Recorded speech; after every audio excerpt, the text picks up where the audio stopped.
हे hello everyone, कैसे हो आप सभी। आज के महत्वपूर्ण वीडियो में हम आप लोगों के साथ शेयर करने वाले हैं आप लोगों के लिए स्पेसिफिकली सीएमए फाउंडेशन के बच्चों के लिए एबीसी एनालिसिस। अब सबसे पहले क्वेश्चन अराइज होता है कि सर ये एबीसी एनालिसिस होता क्या है। देखिए, एबीसी एनालिसिस का मतलब होता है कि आपका जो सिलेबस है उसके अकॉर्डिंग कि कौन से चैप्टर्स को कितना ज्यादा टाइम देना चाहिए, कौन से चैप्टर्स को इंपॉर्टेंट रखना चाहिए, कौन से मतलब जब भी आप रिवाइज करने जाओ या फिर पढ़ने जाओ तो कौन से चैप्टर्स को पहले पढ़ना चाहिए, कौन से चैप्टर को आप एक समय के लिए एग्जामिनेशन के टाइम पे आपके पास टाइम नहीं है तो एक समय के लिए आप छोड़ सकते हो। वो सारा का सारा एनालिसिस को कहते हैं एबीसी। बेसिकली यहाँ पे तीन ग्रेड होता है, मान लीजिए ए और बी और सी। ए ग्रेड का मतलब हुआ कि ये सब बहुत हॉट चैप्टर्स है, ये सब वो चैप्टर्स है जो आप किसी भी के कीमत पे आप इसको छोड़ नहीं सकते। तो मैंने पूरे सिलेबस को ये तीन सेक्शन ए बी और सी में कैटेगरी में डिवाइड किया है। आपको मैं अभी बताने वाला हूं कि ए सेक्शन वाला कौन कौन सा चैप्टर है जहां पे आपको ज्यादा मार्क्स एग्जामिनेशन में आता है, जहां से ज्यादा मार्क्स का आता है। तो आपको प्रिपरेशन में भी वैसे ही करना चाहिए कि इस पूरे चैप्टर जो कि सेक्शन ए का है उसको बहुत ही डिटेल में अच्छे तरीके से सारे एमसीक्यू कवरेज के साथ आपको पढ़ लेना चाहिए। सेक्शन बी उससे थोड़ा सा कम होगा बट सी से अच्छा होगा। सी जो होगा जिसमें बहुत कम मार्क्स का आता है तो वो है सेक्शन सी। हालांकि मैं पहले से ही रिकमेंड करता हूं हर एक बच्चों को कि आपको पढ़ना चाहिए पूरे के पूरे सिलेबस को, क्योंकि जब आप सिलेबस पूरे पढ़ के जाते हो तभी आप कॉन्फिडेंस रहते हो एग्जामिनेशन के टाइम पे। तो आई थिंक आपको ये समझ में आया होगा, बट ये आपको जस्ट एक चीज को एक ब्रीफ आइडिया दे देगा कि कौन से चैप्टर्स को कब पढ़ना है और कैसे कैसे पढ़ना है। इसके पहले मैं बता दूं क्या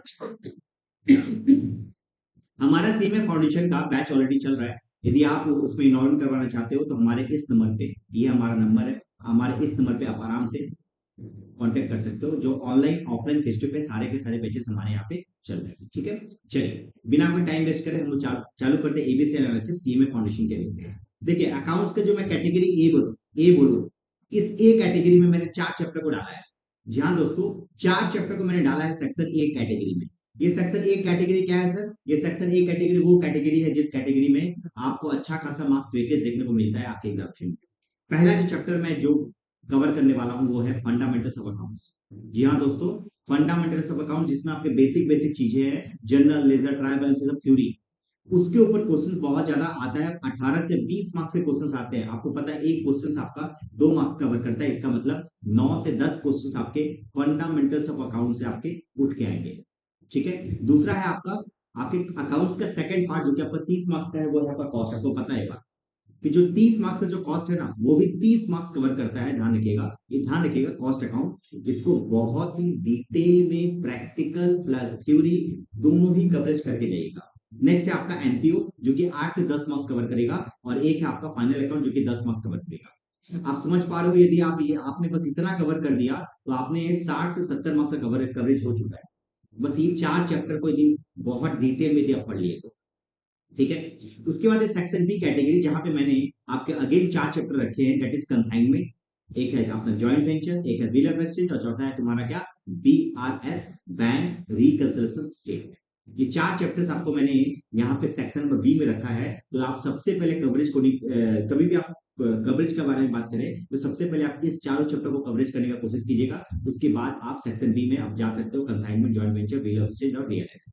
बच्चों को कंसाइनमेंट थोड़ा सा टेक्निकल लगता है, मैं बताऊं, मगर जब कंसाइनमेंट जब आप मेरे से पढ़ोगे तब आपको समझ में आएगा कंसाइनमेंट काफी ज्यादा इजी है। ठीक है, ये आपका सेक्शन बी। एक है सेक्शन सी जहां पे आपको मैंने दो चैप्टर ही रखा, that is rectification of errors और डाटा सिस्टम। कि बच्चों को थोड़ा समझने में भी दिक्कत आता है, मार्क्स में बस 4 मार्क्स का है, 4 4 मार्क्स का है, तो आप एक समय के लिए आपको लगता है कि ये चैप्टर जिनको छोड़ना है तो आप छोड़ सकते हो, कोई इशू नहीं है। बट ये सेक्शन ए और सेक्शन बी का सारे के सारे चैप्टर्स को और डिटेल में जरूर से पढ़ेगा। ठीक है, आपको आपको आप फेल कभी हो ही नहीं सकते यदि आप इस चीज को खाली ध्यान रख के पढ़ते हो। ठीक है, तो इस तरीके से हम लोग हर एक सब्जेक्ट का एक एबीसी एनालिसिस लेके आने वाले हैं। इसके लिए चैनल को सब्सक्राइब करके रखिए और वीडियो को जरूर से शेयर कीजिएगा अपने सारे फ्रेंड्स से। मिलते हैं फिर, बाय।